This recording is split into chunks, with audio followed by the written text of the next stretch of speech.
Image. This image of a crescent Uranus, taken by Voyager 2 on January 24, 1986, reveals its icy blue atmosphere. Despite Voyager 2's close flyby, the composition of the atmosphere remained. View more credit, image credit, NASA, JPL Hydrogen sulfide, the gas that gives rotten eggs their distinctive odor, permeates the upper atmosphere of the planet Uranus, as has been long debated, but never definitively proven. Based on sensitive spectroscopic observations with the Gemini North telescope, astronomers uncovered the noxious gas swirling high in the giant planet's cloud tops. This result resolves the stubborn, long-standing mystery of one of our neighbors in space. Even after decades of observations, and a visit by the Voyager 2 spacecraft, Uranus held on to one critical secret: the composition of its clouds. Now, one of the key components of the planet's clouds has finally been verified. Patrick Irwin from the University of Oxford, UK and global collaborators spectroscopically dissected the infrared light from Uranus captured by the 8-meter Gemini North telescope on Hawaii's Mauna Kea. They found hydrogen sulfide, the odoriferous gas that most people avoid, in Uranus's cloud tops. The long-sought evidence is published in the April 23 issue of the journal Nature Astronomy. The Gemini data, obtained with the Near-Infrared Integral Field Spectrometer (NIFS), sampled reflected sunlight from a region immediately above the main visible cloud layer in Uranus's atmosphere. While the lines we were trying to detect were just barely there, we were able to detect them unambiguously thanks to the sensitivity of NIFS on Gemini, combined with the exquisite conditions on Mauna Kea, said Irwin. Although we knew these lines would be at the edge of detection, I decided to have a crack at looking for them in the Gemini data we had acquired. This work is a strikingly innovative use of an instrument originally designed to study the explosive environments around huge black holes at the centers of distant galaxies, said Chris Davis of the United States National Science Foundation, a leading funder of the Gemini telescope.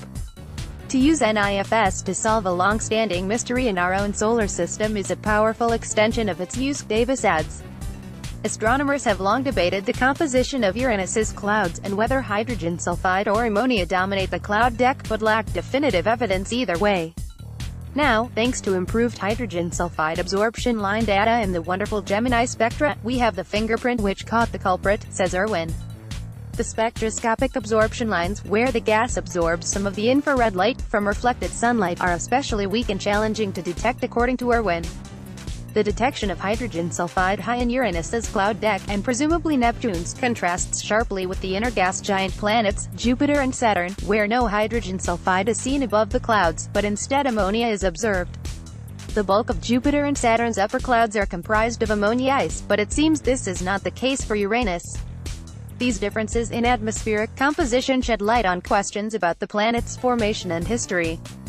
Lee Fletcher, a member of the research team from the University of Leicester in the UK, adds that the differences between the cloud decks of the gas giants, Jupiter and Saturn, and the ice giants, Uranus and Neptune, were likely imprinted way back during the birth of these worlds. During our solar system's formation, the balance between nitrogen and sulfur, and hence ammonia in Uranus's newly detected hydrogen sulfide, was determined by the temperature and location of planets' formation. Another factor in the early formation of Uranus is the strong evidence that our solar system's giant planets likely migrated from where they initially formed. Therefore, confirming this composition information is invaluable in understanding Uranus's birthplace, evolution and refining models of planetary migrations.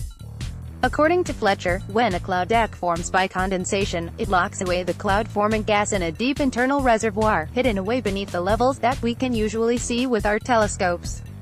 Only a tiny amount remains above the clouds as a saturated vapor, said Fletcher. And this is why it is so challenging to capture the signatures of ammonia and hydrogen sulfide above cloud decks of Uranus. The superior capabilities of Gemini finally gave us that lucky break, concludes Fletcher.